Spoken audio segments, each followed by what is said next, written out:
This is Marissa Tam, writer of number 102, The Harem. You're listening to the Blacklist Exposed on Golden Spiral Media.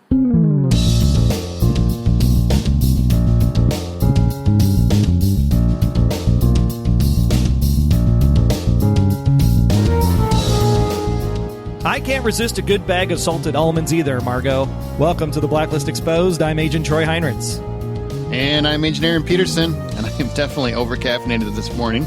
Thank you for joining us once again as we discuss number 102 on the Blacklist, The Harem, which aired January 19th, 2017. It was written by Marissa Tam and directed by Bill Rowe. Show notes and other intel for this episode of The Blacklist Exposed can be found at theblacklistexposed.com.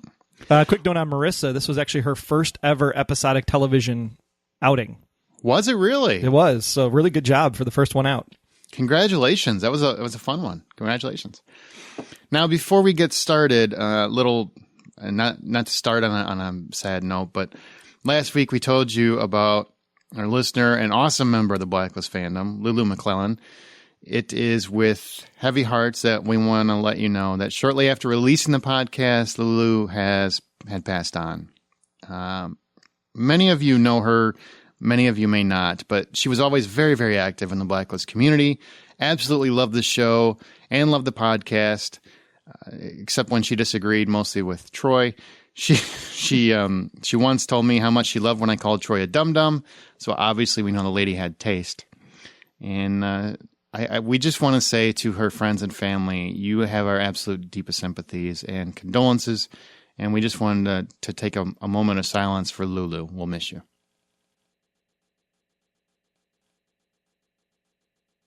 Last week, we asked you to answer the profiling question of the week, which was Dembe's decision an act of betrayal? And I picked on Aaron for last week because it was kind of a yes or no answer. And holy crap, did you guys come out in droves for this one? Mm-hmm. Apparently, it only lasted 30 seconds in the actual show, but I thought it was a bigger deal than apparently it was. So here are the responses. Gene says, even though you know he's upset and mad at Red for what he did, I don't think that him going to Liz was an act of betrayal. More like he was trying to get some help from her for someone he considers a friend, regardless of how he feels about the man. All right. That's about how it worked out. Totally. Tori said, I guess you could say that Dembe isn't loyal. Yeah, you sure could. I see what you did there. I don't. What would you say? I don't get Hashtag Dembe loyals. Oh. Da-da-da-da-da-da. Daryl Washington, him going to Liz was not an act of betrayal to me. If Red is going to listen to anybody, it's Liz. Terry said, I know he's trying to help Red, but Red may see it differently. Dembe broke a trust, not to say anything. Yeah, apparently it's no big deal because Red's just like, I get it. I'm like, what? What do you mean you get it? I would have had like a brawl right there in the bar. Sharon said yes, but he had no choice, just like Mr. Kaplan. Well, Mr. Kaplan kind of had a choice, but yeah. I get what you're saying. Ben said it would have been anyway for him. I think Dembe and Red are real close, so they consider themselves as some kind of family. Red is so possessed with Liz and her protection, besides the daddy question, that she is also some kind of quote-unquote family in a way. As for Dembe, he is out to take care of both because Liz is important to Red, and they have been through some tough crap. All three, Dembe feels obligated to tell her the truth. Otherwise, it would have torn him apart. In any case, Dembe will suffer. Let's hope that Red will understand it, if it comes out. As for Kate, I don't know if I want to see her again or not. I like her, but I don't want her to see her die again. I don't want to see her die again. Best regards from Germany. Are you sure this time?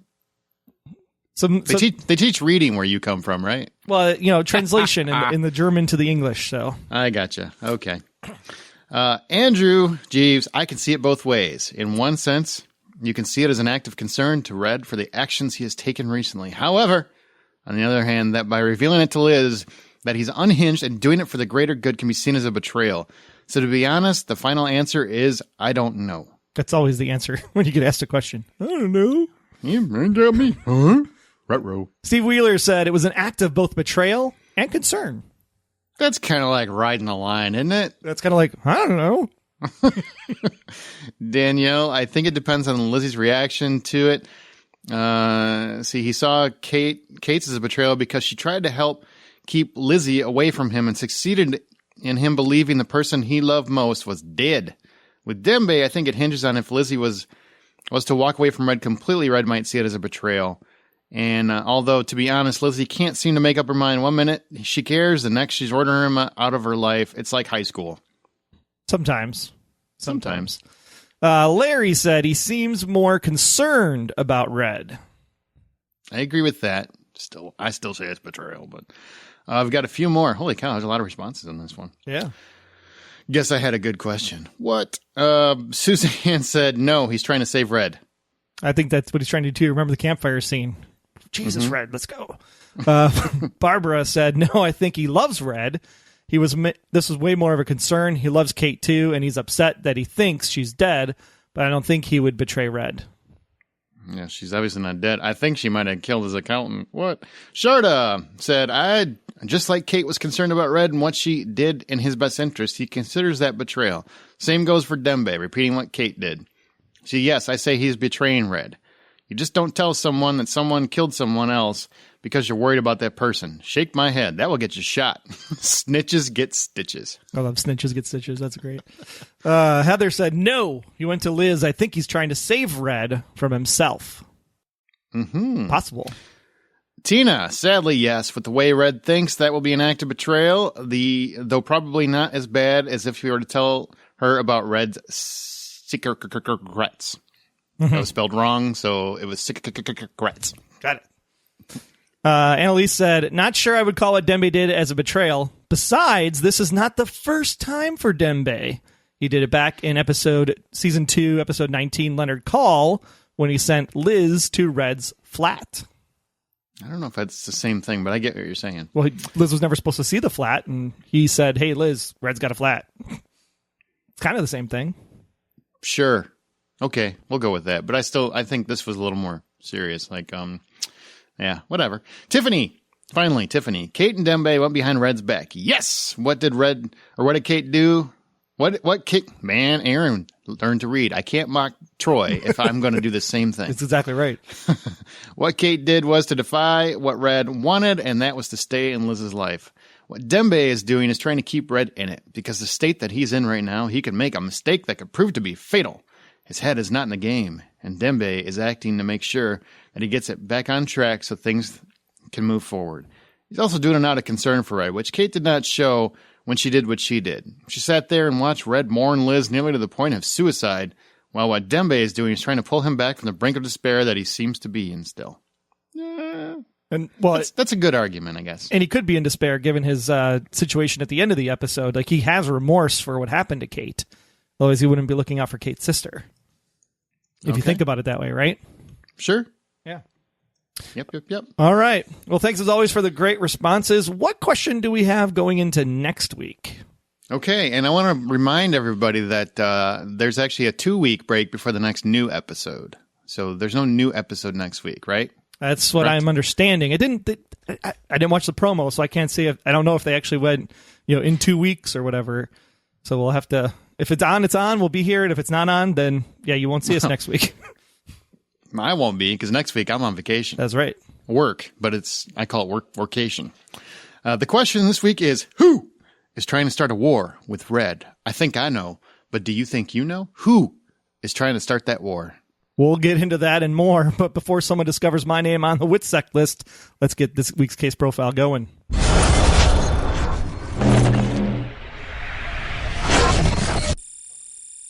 I'm just letting you know, if you were on it, I would rat you out. Snitches get stitches. The Harem is the ladies' leverage club. That's what I like to call it. If you ever watch that show, which I love, by the way, I love Leverage. It's kind of similar. You've got a bunch of, you've got a hacker, a grifter, and the muscle and all that stuff. Basically trying to steal from criminals, which is what Leverage was all about. If you've never seen that show, go watch it. It's on Netflix. I love it. It's really good. I haven't watched it. I've just listened to every episode because my wife watches it when she sleeps in bed. Oh, man, it's because they took Psych off Netflix, which was my happy show. That was my happy go-to show. I always watched it when I was getting ready to go to bed or having a bad day. Took it off Netflix. Leverage comes on. Leverage is now that happy show. So there you go. It hits me in that certain special spot because it really fills that void that since Leverage is off the air. Your tummy is that special spot. Sure. Yeah, my tummy. This harem is run by Crossing Jordan herself, Jill Hennessy, who goes by Margot Roche. And can I just say how odd it was, or I don't know if it was nostalgic or what, but to see that Miguel Ferrer passed away this week. And then you see Crossing Jordan, like he was on Crossing Jordan with Jill Hennessy. It's like the same week, like, whoa, this has got to be some kind of weird coincidence, but man.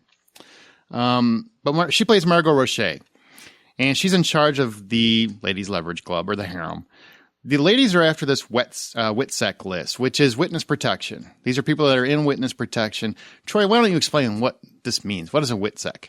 It's basically the list of all of the people that have actually gone into witness protection for ratting out people to help out the government. And if you're on that list, it's a way that the government can find you so they can make sure that you're still safe and provide benefits and things of that nature, because you literally have been reprogrammed. Like, for example, Naomi from season 2 would have been in that situation. So Naomi's name is probably on that WITSEC list too. So literally, it's literally a way for the government to protect all of the people that are informants for them. And we find out later why this WITSEC list was so important to Red. So they tied up into the episode nicely, since Red was kind of on his own quest again this week, separate from Liz. Yeah, and the FBI need to get to it first before it gets out there, because they obviously don't want everybody that's snitching to get killed. Right. Even though, as we know, snitches get stitches. That one guy did. They got whacked before they got the list. He sure did. So they decided to put Liz undercover as a profiler, which, that works because she is one. Yep. Which kind of, when you look at it, is really a grifter to a degree, because you're learning how to read people and con them. Almost kind of like one Tom Keene, maybe. Maybe. These two must be meant for each other after all. Oh, Lord have mercy. Whatever is he going to do when he's running off and doing his own show? We'll find out soon. I think that's coming. When is that? It's like February 23rd. Wow, it's that soon. Yeah. I just saw a really kick butt promo for it this morning. It's actually looks really, really good. Does it? It does. How's really Famke look? Famke's great, as always, but the comedy between Eddie Gathegi and Ryan Eggold is just phenomenal. I'm really looking forward to that. And I got to tell you, I saw some promo shots of Famke and Ryan together, and all I kept thinking was they look like more of a couple than mom and son. There's a scene of that in the trailer too, and you're kind of like, huh? What? But I remember at this point she still doesn't know. So she doesn't know. So I'm looking forward to that. We'll see where that show goes. Okay, back on the Blacklist. In order to get Margot to buy in, the FBI needs one of Margot's old associates, Craig, if you're a Friday fan, to vouch. Of course, this gets Craig killed because one of the harem has an in, and they find out that apparently no one is too bothered that we lost a snitch because of all this. Nope. What do you think about this? Poor Craig. Yeah, I'm going to say it like that every time I say it. Poor Craig is shot. I mean, he's trying to help get his brother out of the pokey, and he gets shot. Well, like we said, snitches get stitches, and one thing that was like the real. That's not a stitch. That's a whole gaping hole. It's a patch. He's a pirate. I don't think you can't duct tape that up. No, but I think the big theme for this episode was loyalty, and in this case, Craig did everything he could to he went against Margot. I mean, at the end of the day, Margot was very much about loyalty, which is very much what Red's all about. When we get to Red and Emma and some of the other characters, but yeah, it's 100%. Like in this situation, you got to blow them out. I mean, I think Red would have done the same thing if that was Red. I think Red and Margot are more alike in a lot of ways than we think. I liked Margot. I liked this whole crew. I thought they were cool. I especially loved the not to jump ahead, but when they're negotiating the diamonds for the information or whatever, and you've got Emma and what was her name, Jessica, hanging out in the warehouse, just chilling. I just love that scene. I thought that was just a cool scene. Yeah, it's so fun. So we get here's our players. We've got Margot. We've got Sasha Lau as the planner of the crew. Jessica Paya, she kind of blends in. She's also a grifter, I believe. And Emma is an MI6 analyst, red plucked and made feel a little special. We're going to talk a little bit more about her when we get to characters, because she left her life for marriage and her child for Red's plans. But so hold that thought, okay? We're going to talk about Emma here soon. Sounds like somebody familiar. It does. I wonder who that could be. Hmm. Yeah, and also, you need to let her go. How many people need to say that before he starts going, you know what? I should probably write this down. Need to let her go. Got it. So it really kind of dug this whole plot line. It was very much a heist team and a little bit of Ocean's 11, which I like when the show does that. It does it every once in a while. Well, all sewn up from David Holmes. That first song in the opening of the show was actually from Ocean's 13. Mm-hmm. Well, oh, I didn't know that. Yeah. Yeah, I guess you did some research. I did. Because I knew you were going to like this episode because it had that heist feel to it. Yeah, I did. I love heist stuff, man. Just if I could watch any show where all they do is rob people, I'm a happy guy, which is probably why I like Leverage so much. There's another plug. I'm gonna charge you $1 every time you say Leverage this episode. You should, 100%. So really dug the strip club scene and how it played out. And the reason for that is I thought for sure when Liz said, I know how to play this, it was going to be like a Charlie's Angels moment where we cut to Liz swinging around a pole, and skimpy wear. And I'm like, oh, don't do that. Not that I wouldn't want to see it, obviously, but I just thought that would be really cheesy. And instead it was a really smooth double cross. And I still got Liz swinging around the pole, but doing it classy. Exactly right. So I like that. I was a big fan of that. Now we get some alone time. I'm sorry. That was a great line. I really liked her going undercover. I got to tell you, the glasses, that was, yeah. It was nice when they get her out and let her show how beautiful Megan is, because a lot of times, she's in all these dire situations, and I know it's simplistic and it's totally a cliche that I'm like, oh, she's so pretty, but she was so pretty. So that was all about it. And quiet, so I just made it awkward. I'm sorry. I was just letting you revel in your moment.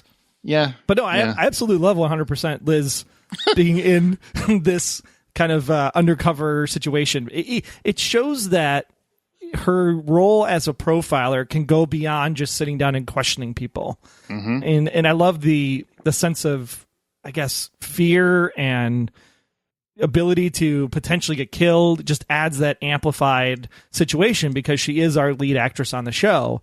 And even though she's never really going to be in danger because she's the lead actress, but then again, they did kill her last year.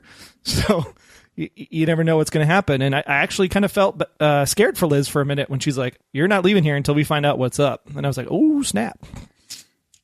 I totally thought she was going to make out with Margot, by the way. I really thought they were going to go there for a minute. I really did. I was kind of like, where is this going? This is interesting. Is that how you looked at it? Because I was kind of like, well, where's this going? No, because remember we had the interview with Megan, and she was like, "I've never been in that situation where I had to play a character of it. What am I thinking? A character that's bisexual or a character that's or lesbian or whatever. She mentioned that in her interview that she's never played that character before.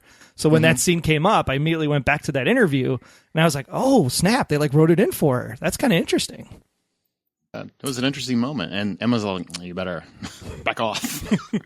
Run along, little girl. Yeah, I really liked how the scene played out, and I know I was acting like just a total dude there for a minute, but I really did appreciate that they didn't go the Charlie's Angels route and make it just cheap and gimmicky. It was actually a thought out heist. Like the women in this episode are smart and lethal, just like any guy heist team, which I appreciated because I really get tired of it's all about the sexuality. They actually use their smarts to win, and I really appreciated that. Well, except for Jessica, because she's cray-cray. She's a little, you always got to have a loose cannon, man. You do. Always got to have a loose cannon. You do. So we end up exchanging diamonds for intel that leads us to Hong Kong, where the WITSEC list is, and we get a heist in a fancy mansion where the security all leads back to a chip in a guy named Jack Heldridge's hand. And then, of course, Emma betrays him to get the list to Red first. Now, one thing. I don't know if she was getting the list to Red. She wanted the list so that she could sell it to make money to go on the run to get out from under Red. Red found her first and got the list from her. But she didn't. I don't think it's how it played out, is it? I think so. I don't think so. I think she got it to get to Red first. That's the whole reason why he wanted Liz to help. The conversation that Red has with her, though, by the tree, he says, I can't let you sell the list, is what he says. So it makes it sound like she was actually going to sell the list to the highest bidder in order to get out from under Red. And that's when Red was like, all you have to do is ask. All right. Maybe I read that scene wrong. I guess because I was so involved in the moment. But either way, Red got the list. I thought the way you thought it the first time I watched it, but then the second time is when I'm like, oh, maybe she was actually going to betray Red and take it for herself. So I was probably just still stuck on when Liz started yelling Margot and I started yelling Polo back at the TV. So that's probably what I was confused by. No, that's another show. That's another show on Netflix. I did totally do that, by the way. Margot. She's like, Margot. And I'm like, Polo? Polo.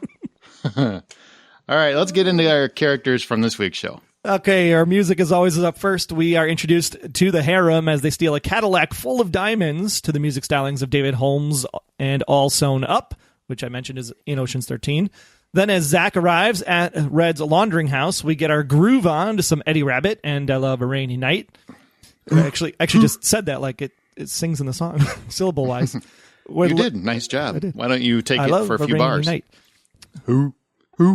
Liz takes a trip to the strip club, Skin City by Sean Lee. I like this. Skin City strip club, sewn up. They, take out the sewing stitches in the Cadillac. I like the kind of pun here, the situation that they're doing. That's nice. Skin City by Sean Lee can be heard playing during the diamond gawking. And while the Harem celebrates their victory, Those Were the Days from Mark Ferrari and Paul Taylor is heard. And as the ladies plan their heist on Heldrich, we hear Chris Jones's Tune Down. And then when Margot walks through the plan, we hear Tobacco Strut from the Bamboos. And Aaron Wright finishes off the episode with his song Twisted, as Red gives Liz the WITSEC list as they discuss the fate of Kate. I mean, Mr. Kaplan. There's a lot of songs this episode. Yeah, it's quite a few. People don't realize, they got to pay out for every license. That's some cash right there. A lot of these were just like club music or background music kind of thing. It wasn't actually a song. So really, if you're looking for the actual two songs, then you're looking at Eddie Rabbit, obviously, the I Love a Rainy Night, and then Aaron Wright's Twisted are your lyrical pieces. Ones. Yeah, the big ones. Well, and I suppose in David Holmes is also up too is pretty big. So there's your standard three. Yep, good deal. All right, well, let's go into the other characters. Zach Small is Red's accountant. We meet him short-lived because he has a heart attack, which no one believes is actually a heart attack. No. Were you kind of bummed that this guy was already killed off? Not at all. I actually really liked Abe better. I mean, I know you like Abe better. Nobody likes listening to Abe's stories. No offense, Abe, but I actually thought Abe was actually kind of a more interesting character.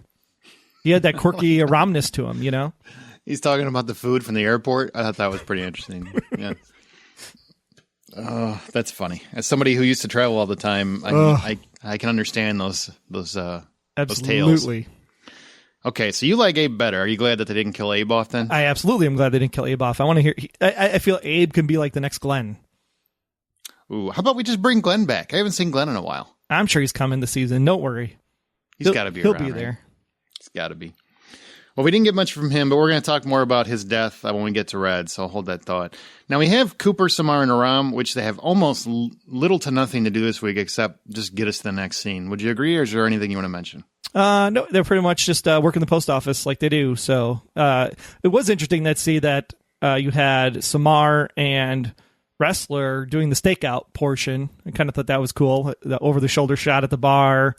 And then there was that weird line with Wrestler and Samar in the car where he said, I wish we had eyes in there.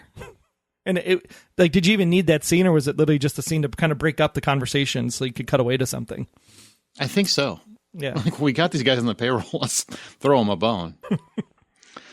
So, yeah, we didn't get much from them this week. They've had a lot the last few weeks, so, that's understandable. Yeah, it was good to get back to just Red and Liz for a change.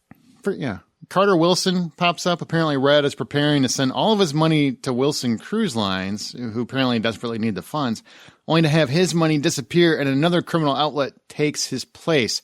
What is so special about having a cruise line in his pocket, do you think? Well, that goes back to all of the ports that he was trying to collect back in late season 1, early season 2. Because now that if he controls the port and he controls the ship, then nobody knows what he's doing. Right, but what do you think he's doing? Oh, he's just trafficking crap around the world. It doesn't matter. It could be, like you said, it could be guns, could be tulip bulbs. Doesn't matter what it is. He wants control of being able to move money, move industry, move goods. through his criminal empire. I think there's something at play here that we don't know of yet. I think it's going to come later this season. That's what I think. Oh, you think it's like a bigger thing? I think so, the whole yeah. 2017 war is coming kind of thing? It was like a whole subplot, man. Yeah, I think it's going to be important for down the road. He needs those ships for something.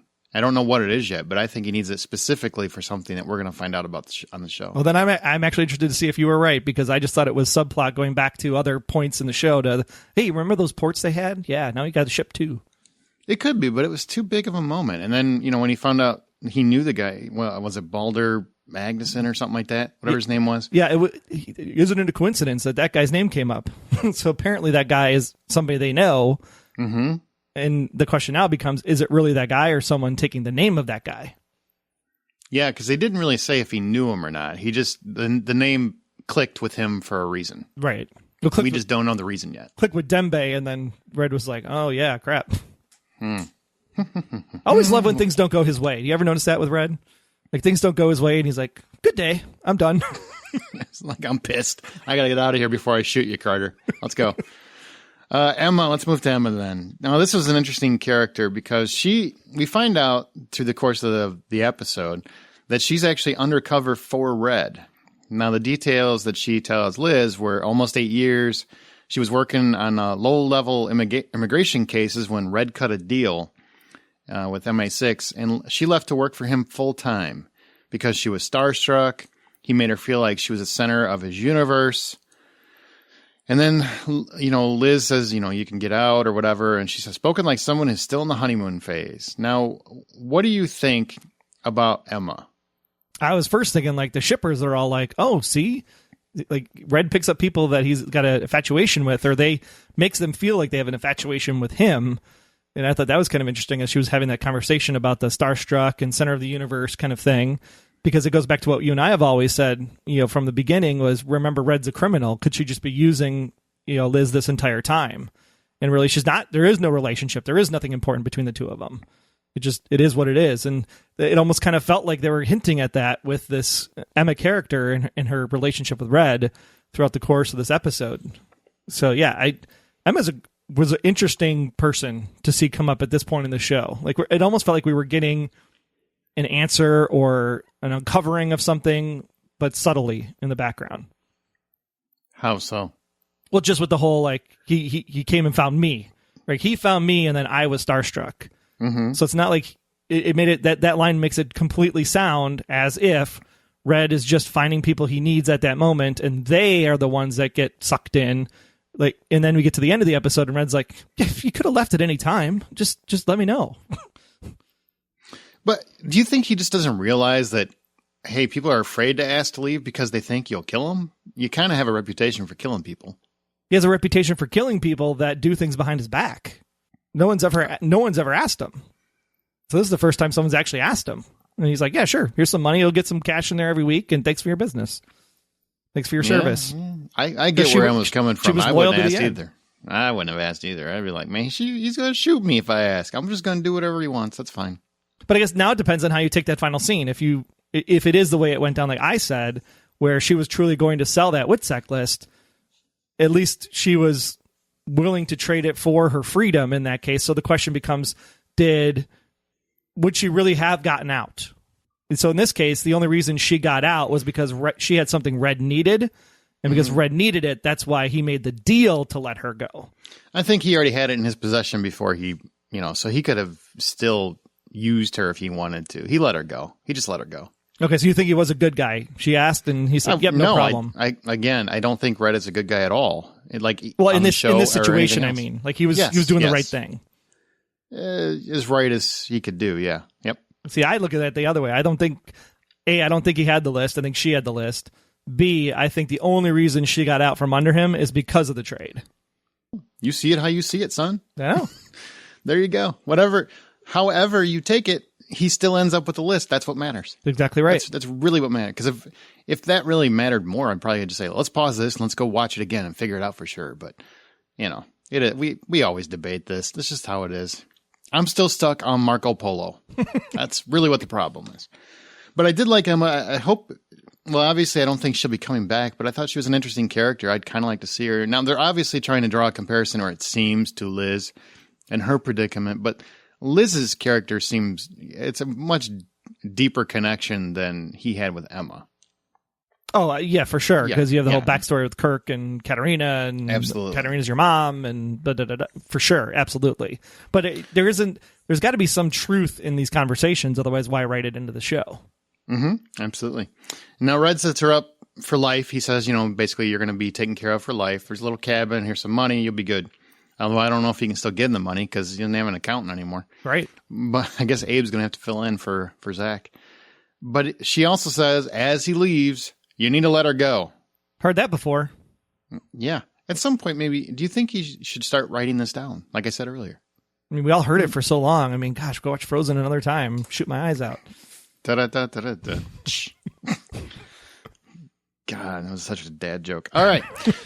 Now let's move on to Dembe. Apparently, he gets a pass for writing on Red. That was the easiest thing. I really expected it to be a bigger deal. And it's like, yeah, I get it. I understand why you had to betray me like that. It's cool. I was waiting for a Staples commercial after that episode ended. What? Yeah, that was easy. Oh, wow. You're just full of them this week, aren't you? You are a dum-dum. Okay. Were you disappointed or surprised that it went that easy? Because I really thought it would amount to a lot more than it was. I don't know. See, I don't know how to take it right now because she's like, is it like he killed Mr. Kaplan? And he kind of like shoots the look over at Dembe, and it's like, oh crap, he is so not going to be going through the rest of this episode. And then Dembe comes like Red, I'm sorry, like whining towards him almost. And Red's like, I understand. And I think that's because Red truly does have remorse for killing Kate.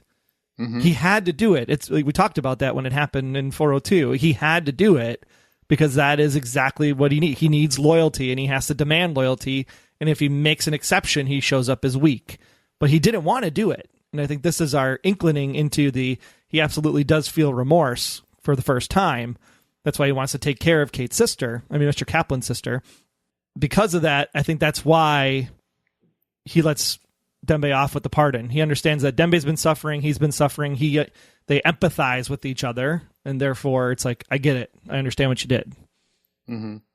So did I really want to have a bigger conversation at least? I absolutely was hoping for at least a bigger conversation with the same ending. Well, yeah, I wanted that ending. I just wanted more of a confrontation. Yeah, like I understand why you did it, but don't ever do it again kind of thing. Yeah, I thought it was a little too easy, honestly. That's my opinion. I thought it was a little too easy based on what happened. I mean, that's a big revelation. That could directly affect your relationship forever with Kate. And of course, at least she didn't say, hey, I'm not talking to you. I'm not dealing with you at all. She just kind of, hey, that doesn't excuse what you did. And then she moves on. So I don't know. But Dembe's reaction, or Dembe's conversation with him, I just thought was too easy. But we always talk about, it's so glad that they handle stuff quickly. I'm glad they resolved it the next episode.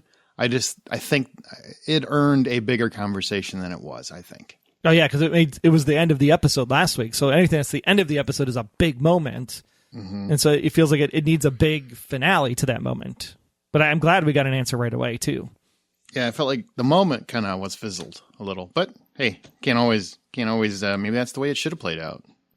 Maybe I was hoping for some fireworks. Maybe I wanted fisticuffs between Red and Dembe. I wanted to fight it out in the middle of a coffee shop. Maybe that's what I wanted. Well, and because of their relationship, right, with the whole, praying at the box and, getting him out of slavery. And, I'm the father figure, worst case, blood brothers in this case. And you would assume there'd be more fireworks than just unless he was just he got him right in that moment, right? He's a little verklempt about Kate because of saving the sister, and the WITSEC list is safe, and he just Red had a moment at that time, and Dembe just got an apology literally in at the exact right spot. It just felt too casual. I mean, it was almost like a fist bump. Oh, we're good, and then fist bump with fireworks or something. Just like, come on, it'd be a little bit more explosive than that, but what are you gonna do? All right, so moving on, we go to Wrestler. Now, he didn't get a whole lot to do as, the other guys on the task force. He mostly just sits on a bench, but he is back to caring about his Liz. Yeah, I felt I did like. Yeah, I felt like there were more partners again. And even though that Samar was with Wrestler in the car because Liz was undercover. It was really just an extra agent that hang out with Liz's partner. So that Liz-Red partnership, yeah, that's back too. The Liz Wrestler partnership, I think, is definitely alive and well. Yeah, very much so. So that's all we got for Wrestler. Now we're on to the big two, which there was a lot with these two, I think. Red, his Bitcoin transfer never happened. Lost his deal with Carter Wilson. Now, this is a big subplot throughout the episode, getting this cruise line. That was really what Red had to do the most this episode, and get the WITSEC list. Red finds out that his accountant had a quote-unquote heart attack, but he doesn't believe it was a heart attack, and someone wants to start a war. Now, my question to you, my friend, is there any doubt that it's Kaplan at this point? My question to you is, do we want it to be Kaplan or do we want it to be somebody else? Because the first name that comes into your mind is Kaplan. It's the easy answer. I want it to be Kaplan. I said that like long ago. I think Kaplan should be trying to gun for Red. Now, I don't know if she's gunning for attention, like to get his attention so he pays attention to her and is forced to have a sit down or something. Or if she's just like, all right, now I'm recovered and I'm pissed, which I kind of am hoping for the latter. I would like her to be the villain at this point. But because it's so not really a villain, though. But I hate to say cliche, right? Because that's how cliches become cliches. But usually, yeah. But I almost want this Balder Magnuson to be a real person, and I want Kaplan to be the one that comes in to help save the day and save Red, because then Red has to take her back. Because having Kate that's the cliche. That's the cliche. You think? I would rather her be the person that's going. She has a reason for vengeance now. You know, even if she understands his motives, I would still say, you shot me in the face. We're gonna go to town. This isn't gonna be an easy family repair. Yeah, see, I don't know how to take it, because when they were standing there in that field, is this where you're gonna do it? Like, she understood that like death was coming, and then she thought for a moment that Red was gonna give her a reprieve, and then it wasn't. And the whole time she was talking to the tracker in the woods, the conversation kept making it seem like he had to do it. It's something they had to do. He's not a bad man. And so that's why if Kaplan is the one going to war, either A, there's some purpose behind it. It's not just to get back at Red. Kaplan going to war to get back at Red, it seems, I hate to say the word, lazy, right? There has to be a deeper meaning for it. If it is Kaplan that is going to war, there's a reason for the war, and it sets up another thread, another story arc for 8 episodes kind of thing. Or yeah, I agree with that. I do think that would be more in line. Yeah, or it's somebody's actually at war with Red, and then Kaplan comes in, and that's how they rectify. But I think the Kaplan just getting back at Red storyline would be something I do not want to see. Okay, well, I do. Here, let me tell you why. You and I, we're good friends. We hang out. You know, even though you're a dum-dum most of the time, we still hang out. We have a good time. Now, if you shoot me in the face, and even if I understand why you shot me in the face, eventually, once I get to a mirror and I see that big gaping hole in my cheek, I'm going to be like, boy, Troy's life is going to suck for a while. And I'm going to make sure it sucks and he knows why it should suck. But then that's kind of where I'm coming from. But then you're going to look to the right of that mirror. You're going to look to that right of the mirror and see the awesome Christmas present I got you. And you're going to be like, oh, well, yeah, he does mean well. No, I'm still going to see the hole, because I'll see the present through the hole in my cheek. You know what I'm saying? And that would be enough for me to go, there's a hole in my cheek and it's your fault. I'm not cool with that. And I imagine she's going to have some problems eating and stuff too. So, there's a reason for revenge. You could chew on the left side of your mouth. I'm just saying, she looks like a Bond villain now. So there comes a time she looks when like a Bond villain, that. so make her a Bond villain. Exactly. Oh yeah, get her, and she's got to have a henchman with some, big teeth, a grill on their teeth. Yeah, absolutely. Make Kaplan a Bond villain. Let's go crazy. Let's get nuts. I would love to see it. But do I think they're going that way? I don't know. When they mentioned Balder Magnuson and whatever that character's name is, it seemed like they were reflective, like they understand exactly who it was, because as soon as that happens, Red was like, okay, I'm out. He didn't ask for any further information. To me, that indicates that he knows who that is. Yeah, or it's an alias. Yeah, and I don't even know if those two are connected just yet. I don't know if the cruise line, because someone interfered and got there first, I don't know if they're necessarily connected. It would seem that way, but not necessarily, because someone found a way to take Red's money.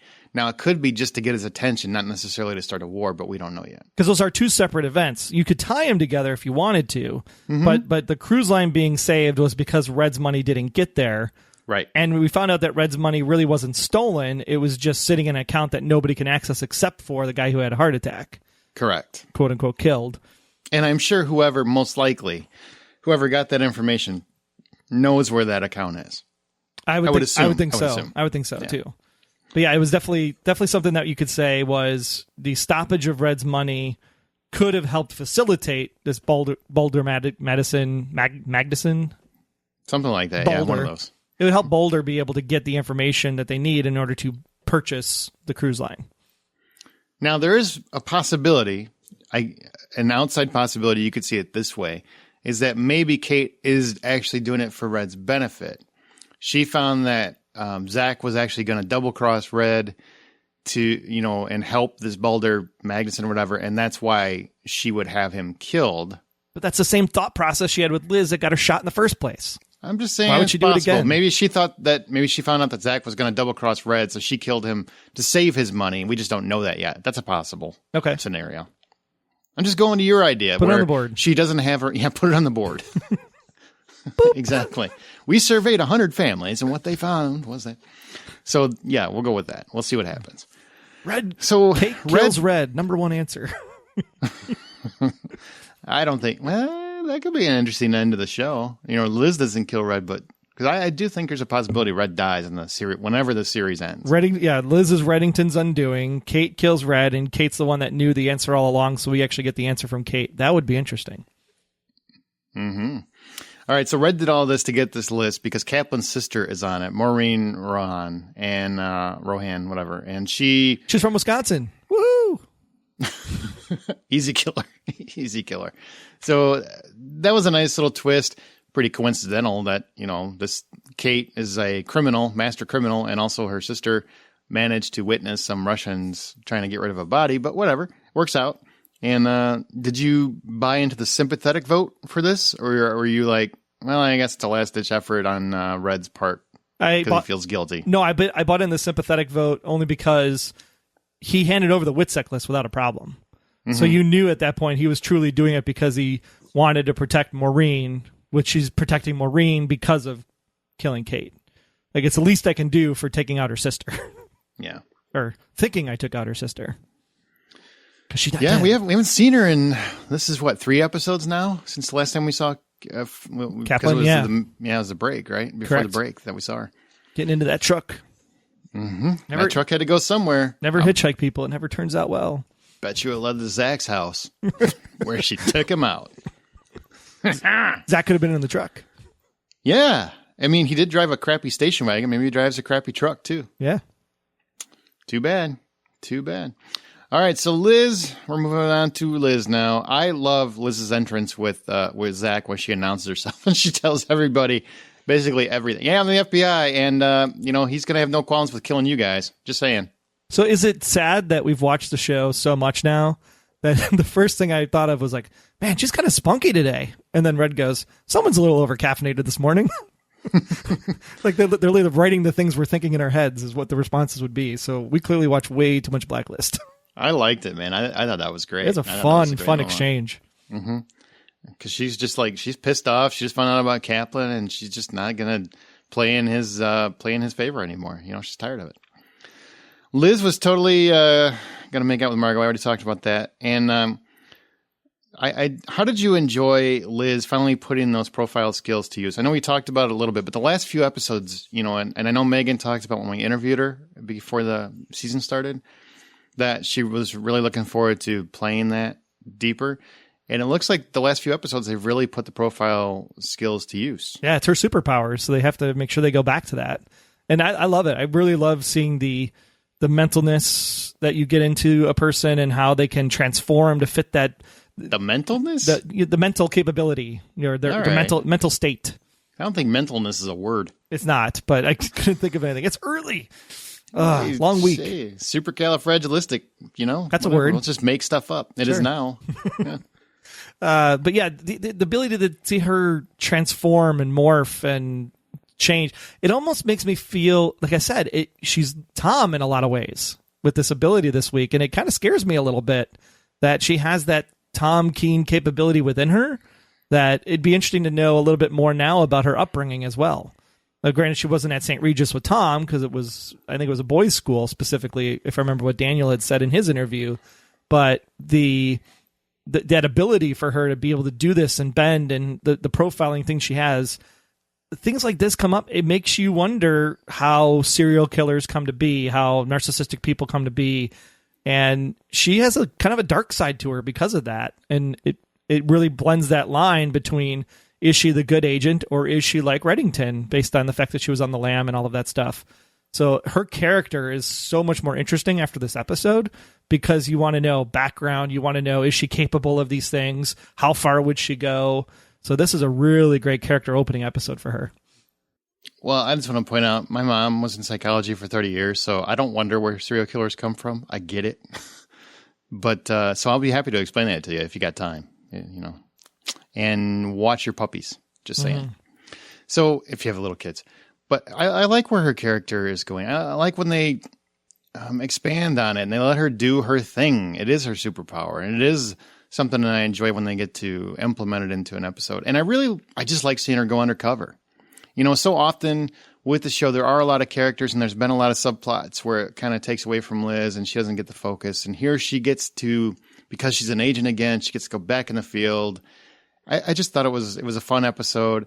The last couple haven't been too really heavy on the mythology, which I like, because when you've got the 22 episodes like we've talked about, you need that break where it's just episode of the week, just villain of the week, that sort of thing.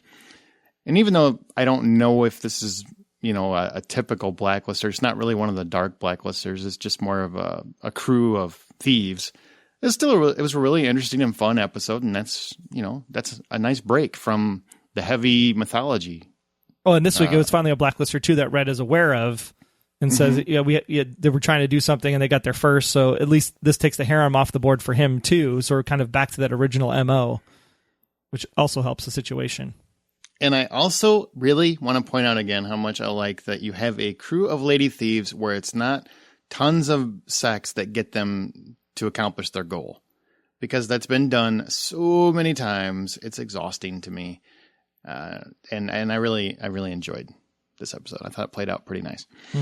Now we get the end where Liz calls out Red for killing Kaplan.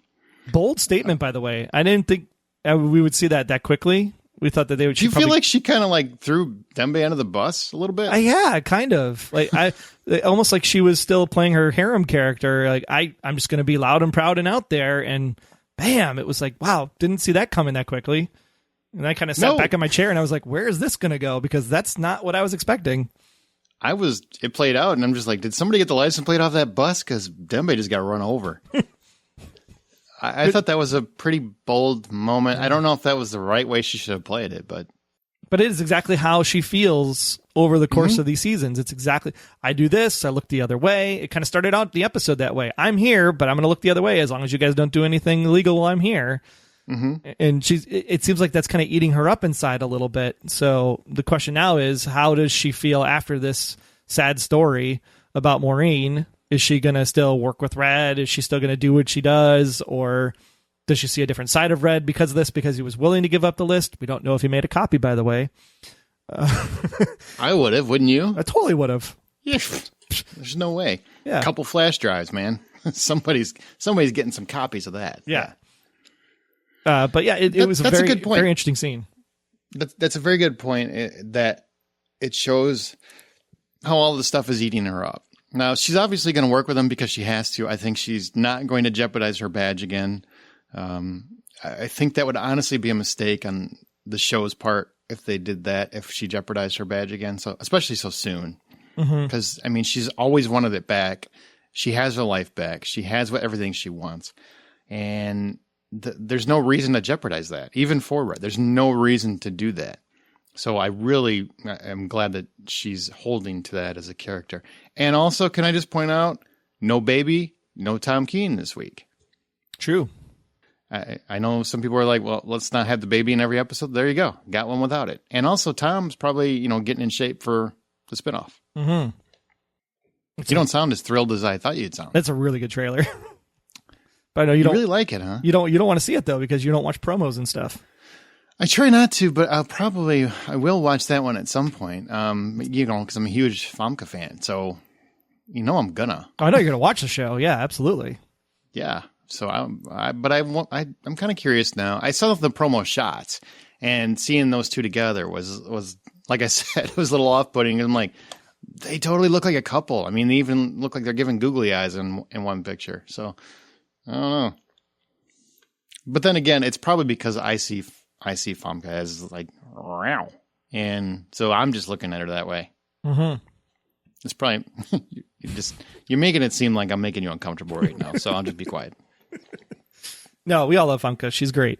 I'm actually gonna miss her character on How to Get Away with Murder because she's going over to do the spinoff. She was fun to watch her back and forth with Viola Davis on that show. It was really fantastic. And I watched one episode of that show. Oh, it's a good show. It is. You just gotta like the jumping around, time jumping storytelling. If you don't like that, you'll hate the show completely because that's all it is. I've heard it's a good show. It just didn't work for me for whenever I watched it. There's just TV shows that don't work for you. There are some, yes, Troy. Yes, there are some shows. I don't like them all. Well, anything else you got on this episode, or should we put a bow on this one? No, I think it's done. I mean, it was really a criminal of the week kind of episode. It was a blacklister of the week, and it was fun. I like this one and last one, which I love last week's. I like this one. I'm looking forward to the next one. I think this was I think Marissa did a great job. So I'm looking forward to the next episode she gets a chance to write, and we'll see where we go with this whole mysterious war storyline, which I think is setting up the rest of the season. And next week's episode is written by another first timer. Ooh. Yeah. So, well, not next week's, possibly 2 weeks. Possibly 2 weeks, yeah. But yeah. You guys check your schedules because I'm kind of confused. I thought next week there wasn't an episode. You know how Taylor Martin wrote Lady Ambrosia last year was her first one. So this one's coming from John Eisendrath's assistant, Noah. It's going to be great. That'd be interesting. And I'm glad that they're giving them chances, by the way. That's fantastic. It absolutely is. And then Taylor Give them the opportunity. Yeah, and then Taylor's actually the week after Noah. So Taylor's going to have a follow-up episode, which will be cool. That's fantastic, man. It's awesome. Good deal. I like they're really about the family on this show, so that's great. It's great. All right, well, let's move on to. We've still got more show left, though. You sure do. Yeah, we actually have some exciting news to share because here in Chicago, the weekend of April 21st to the 23rd is the annual Chicago Comic and Entertainment Expo, otherwise known as C2E2 around these parts, which you can actually check out and buy tickets for at c2e2.com. Why should you buy tickets? Because that guy over there, Mr. Aaron, and I, the Dum Dum, will be hosting a panel here talking about, you guessed it, all things Blacklist.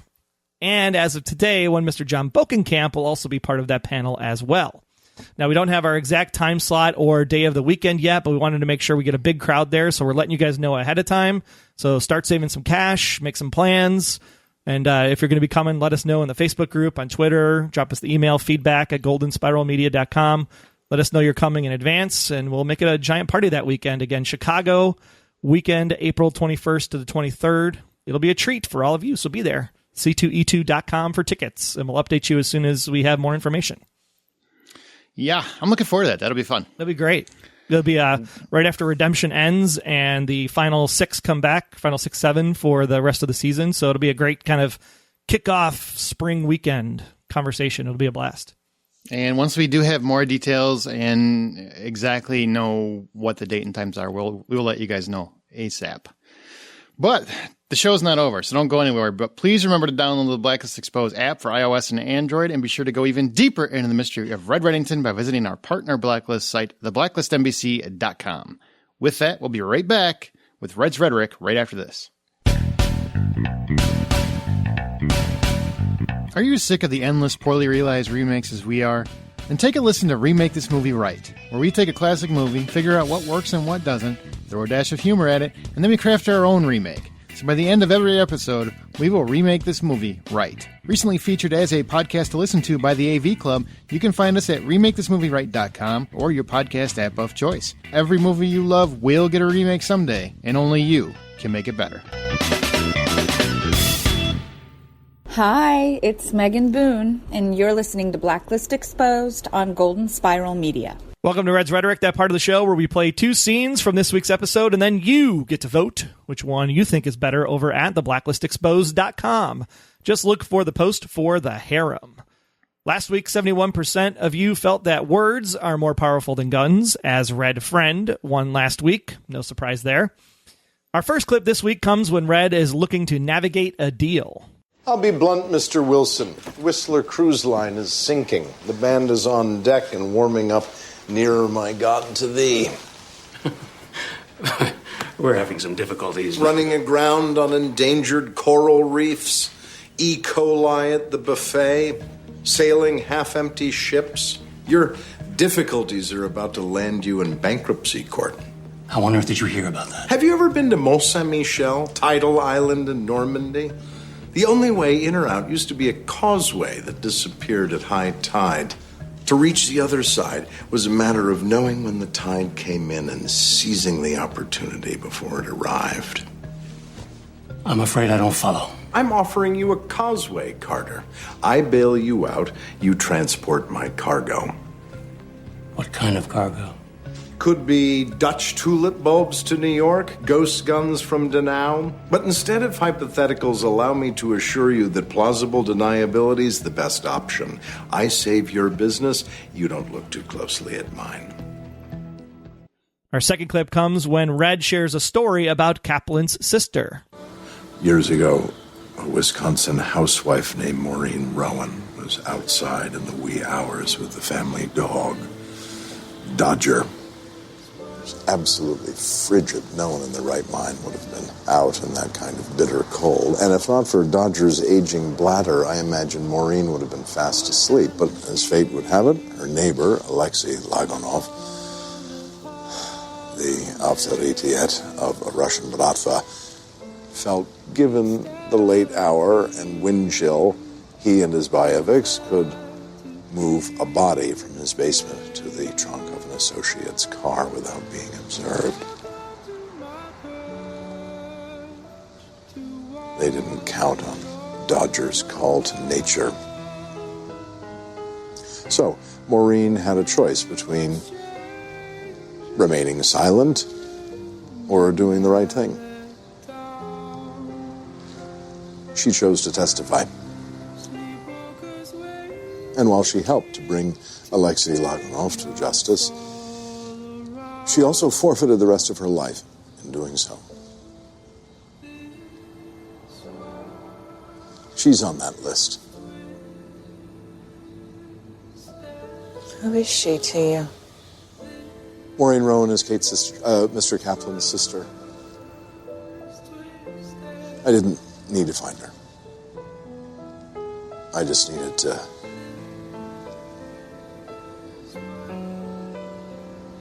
make sure no one else can. Which was your favorite this week? If you can navigate the shipping lanes, vote #RedTide. Or if you would do what's right in the bitter cold of night, vote #RedDog.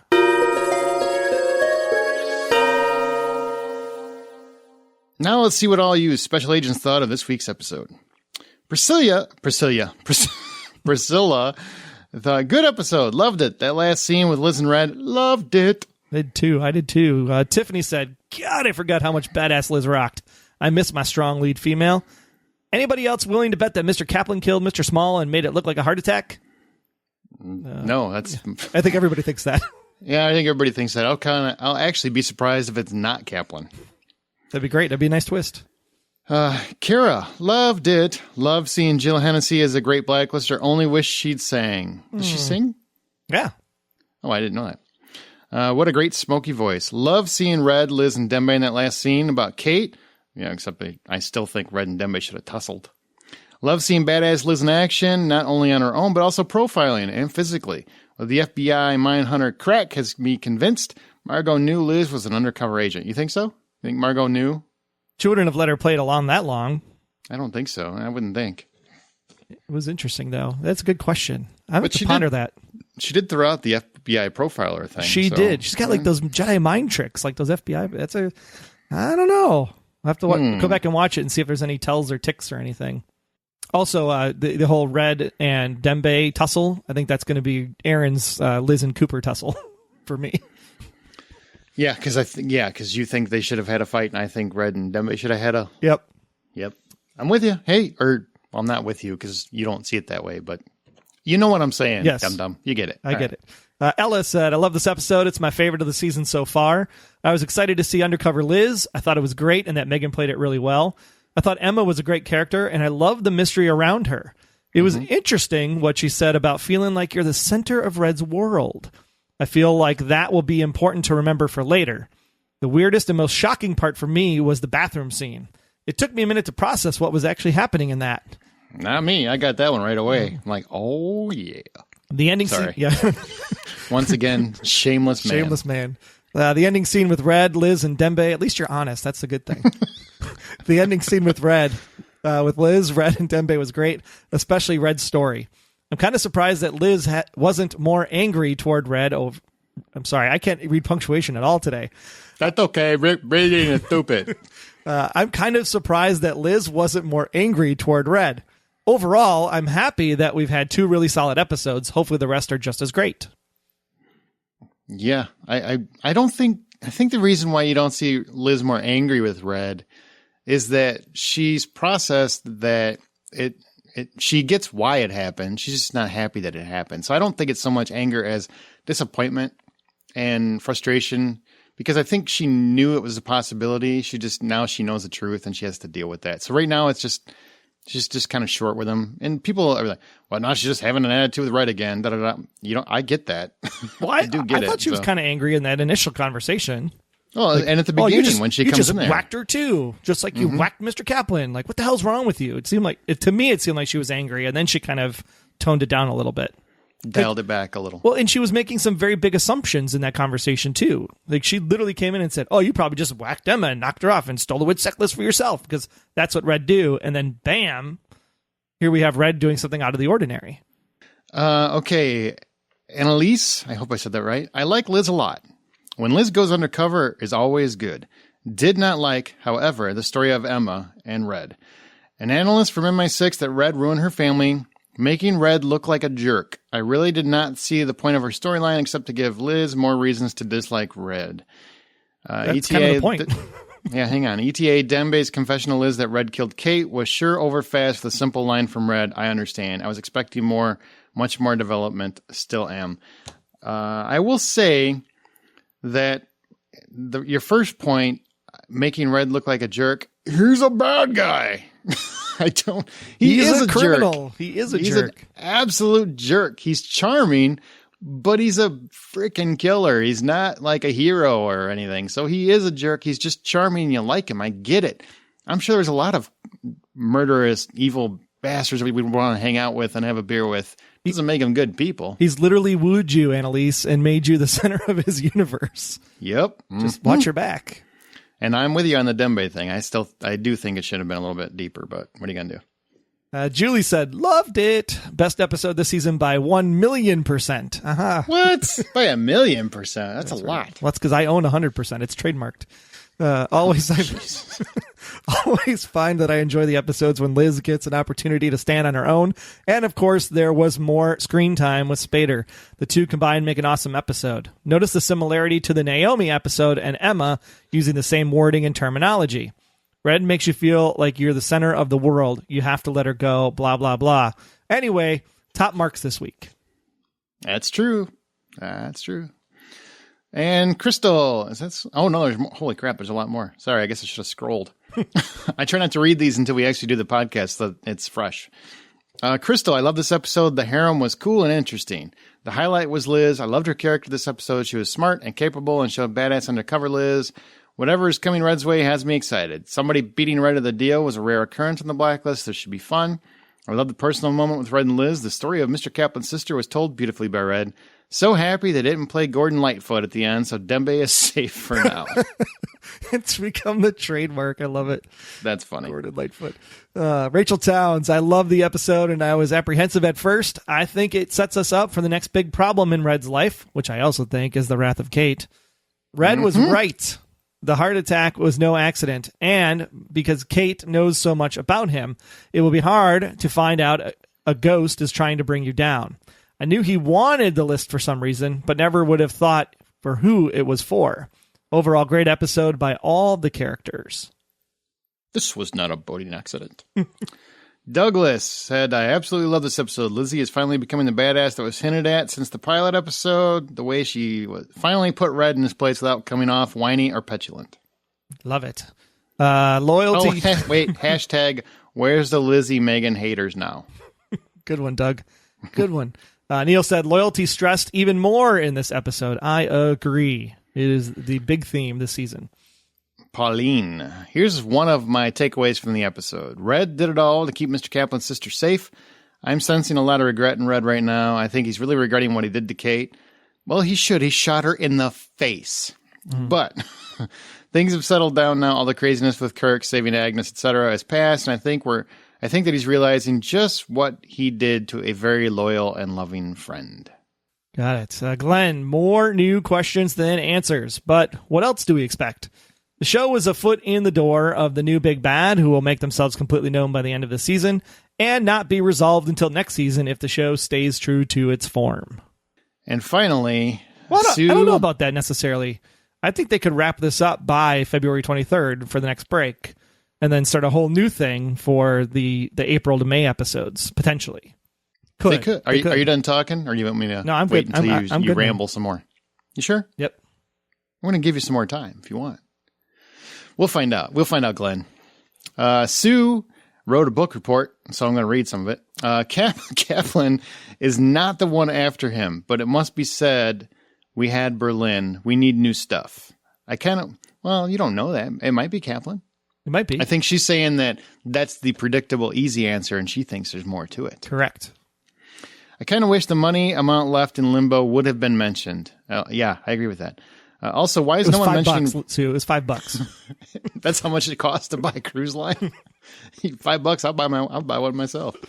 Also, why is no one mentioning Red's ties to the MI6? Too ludicrous? He said to Liz, why do you assume my only ties to intelligence is to the FBI? I was waiting this funny. whole time to say this.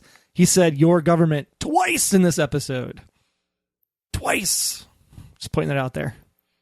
And why do you take from that? Because some people might not have heard your argument before. Well, the your government thing ties into either A, the fact that he's not from the U.S., the whole imposter theory comes up, the mother theory comes up.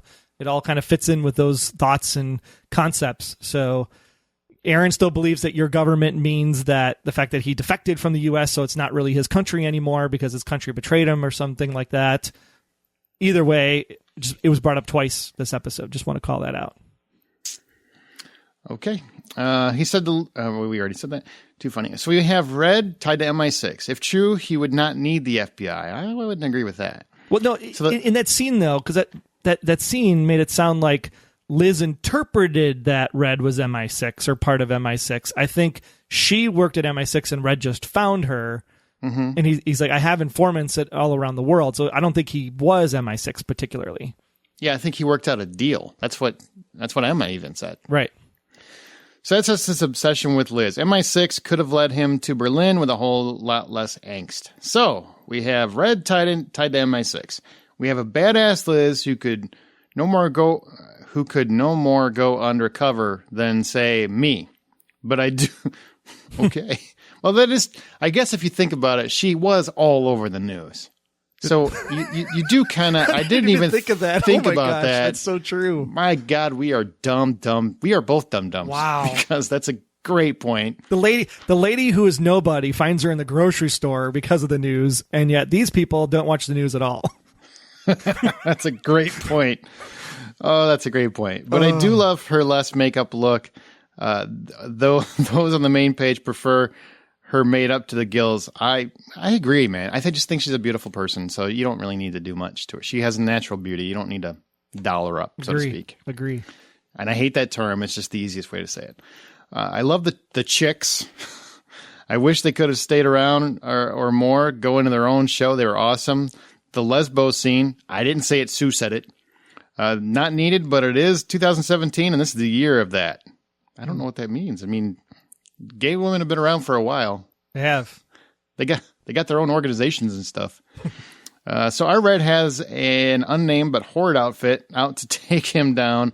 Again, we had that. I think Red is going to reach out to Susan Hargrave via Tom to help him suss out the bad guys. He already used the FBI to suss out Berlin. Yeah, I like that. That's a good way to switch it off. Sue's paying more attention than we are. I'm just saying. Clearly. Yeah. Can you let us know exactly? Did Emma plan on stealing that list, or did Red hire her to play? Because that's where we have some debate. Tom is going to Redemption with appearances by Red and Liz. Oh, is that going to happen? Are they going to both appear on Redemption? I don't know. Oh. To help Red and further his own agenda, Red already sees what Dembe was up to. Red thinks he killed Kate and is feeling angst. Red is Red and not a chick or some other Joe Blow on the block, and he has not been monitoring Liz for 30 plus years to jump her bones. Sue's very animated this week. Wow. She's like throwing everybody's theory under the bus. So that happened. All right. I just want to point out, I just read that. I didn't write any of that. That's true. That is true. But she did pay more attention than we did. She's on the news. How do you not know who she is? It's not so much paying attention. It's just that was one thing where I didn't even think about it. I'm like, she had to be all over the news for the last God knows how long. So yeah, good call. But you know what? I have friends that don't know anything about what's going on in the news. So, I have friends that I'm sort of shocked know who our president is now. So there are people that don't pay attention. And when he says friends, he means me, because if it's not on a podcast, I don't know what's happening. This is true. I do listen to news related podcasts, but I might get to them 2 weeks later. Sometimes if I want him to know something, I'll actually say it on another podcast so I know he'll pay attention. Exactly. Yeah, that's true. Because he doesn't watch the news. I do not. Do not at all. All right. I think it's going to do it, man. Is there anything else in this episode you want to talk about? No, I think we've come to the end, and just really glad to see some fun episodes here for this doldrum of winter here in the Northern Hemisphere. So yeah, I keep it going like this. I think I said it before the break. I want to go back to that season 1 creepy blacklister, interesting story. I don't need to really get into the mythology right now. Save the mythology for the last 6 to 7. I think this is just fun right now. It's fun, and it'll be very interesting to see how it transitions out, especially seeing the trailer this morning. I'm actually more intrigued with how they're going to tie everything into Redemption and tie it out of Redemption. Exactly. Yeah. I'm really curious how that's going to play. That's going to conclude this episode, guys. Be sure to follow us on Twitter at The Blacklist GSM, where we live tweet during the East Coast feed, and we use the show's hashtag, The Blacklist. Don't forget to follow us on Tumblr, Instagram, and join our Facebook group. Just search for The Blacklist Exposed. Talk about the show, the podcast, or share your favorite pole dancing routine. You can also subscribe to the podcast in iTunes or listen from the website. But if you're really on the go, like we always are, make sure you download our app for iOS or Android, powered by Spreaker. You also find all the intel and analysis about this episode for the Harem by visiting theblacklistexposed.com. Big thanks for listening, and please don't forget to answer our profiling question of the week: who is trying to start the war with Red? Thanks so much for listening, guys. We'll see you next week. Bye-bye. Until next time, I'm Agent Troy Heinritz. That's at Troy Heinritz on Twitter. And if you want to learn more about me, just visit, about.me/Troy Heinritz. And I'm Agent Aaron Peterson. You can hear me talking about movies and TV on the Hollywood Outsider podcast, as well as Remake This Movie Right. We are available at thehollywoodoutsider.com or on Twitter at H_outsider. Be sure to subscribe, download the app, submit your feedback, but most importantly, keep yourself off of the Blacklist.